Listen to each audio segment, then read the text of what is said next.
So, as property prices rise, there's a growing concern that the average income residents may start getting priced out of the market. Do you think, as you said, with prices rising in the last few years, do you think that this could be an issue in the future?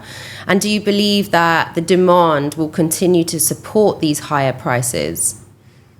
Well, yes, absolutely. The demand. See, prices can only go up if there is a demand. We know that we are expecting the population to increase by 70%. From 3.65 million now, we're going to 6 million in 2033. We need homes to house 70% more people, 2.5 million more people, 250,000 additional residents to our city every year for the next 10 years.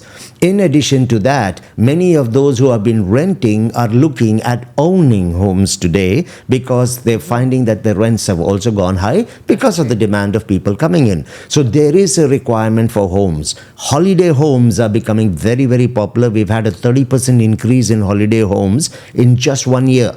So there is a lot of new inventory which, when it comes out into the market, will be picked up by holiday homes based on agreements made with the landlords. So the actual inventory available in the market, say for a homeowner to pick up, will not be that much.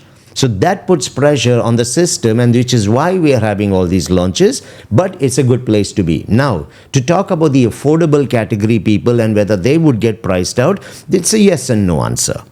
It's a yes answer to some degree because Dubai is not going to be operating outside the model that has been used in all other countries in the world.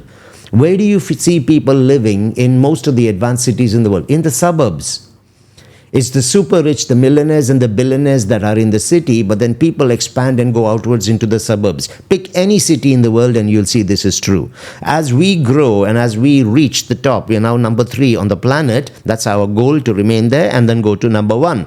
When we go up there, the same thing is going to happen. So you will see people migrating and moving into suburban type of communities, and that's going to happen. So that's the one thing. Because prices are going up, they prefer to go slightly outside the city. One of the good things I love about Dubai is we are aware that this is going to happen. Therefore, all these large communities, new developments that are coming within the desert are all being built or designed as self-contained communities.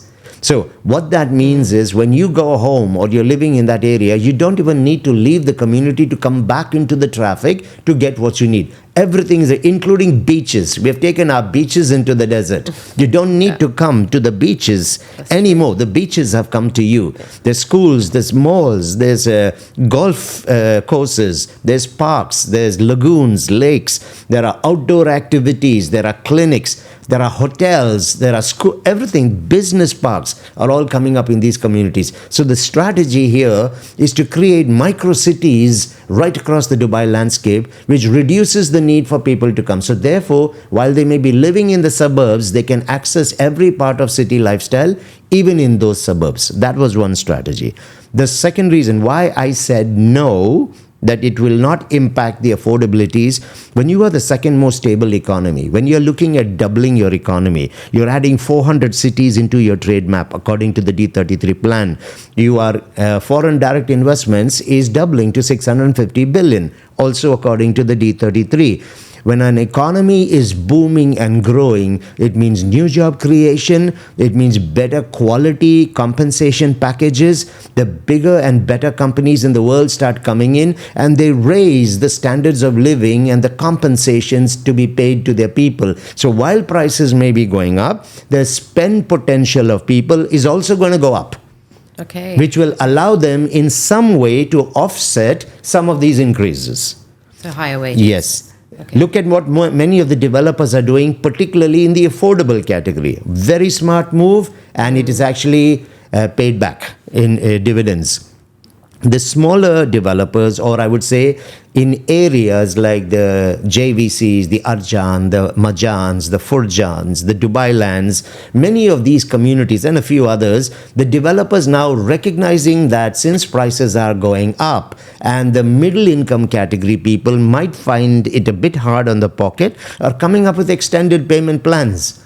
They're giving you the 1% a month, allowing you now to be able to pay for that home in 7 or even 8 years, and in some cases even 10 years. The reason for this is we understand that the prices are going up. They will continue to go up because there is demand. So when there is demand, it's not good business sense to not be able to capitalize on that. But when we are capitalizing on that, we're also making it easy for people to come in on those extended plans. We're talking the affordable category.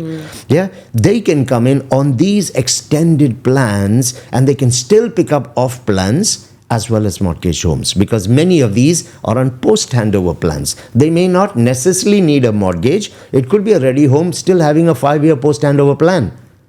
So we're making it easy for these people to be able to still get the home even at a higher price.